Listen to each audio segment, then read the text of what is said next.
प्रमोद प्रेमी यादव भैया का गीत बा और लिखल बा छोटन मनीष कवि जी के। कैसे मास्टर? अरे पारे से पहले तू पूत गईला,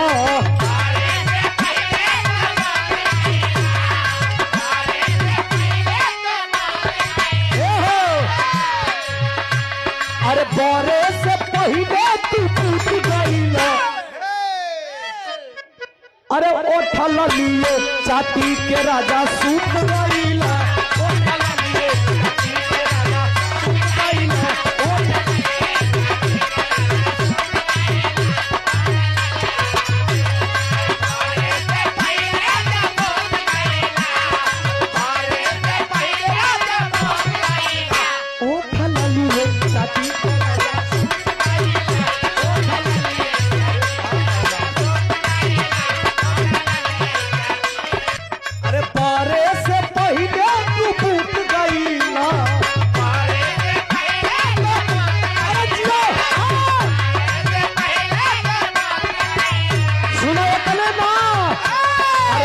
कविता और घुसूक गईला,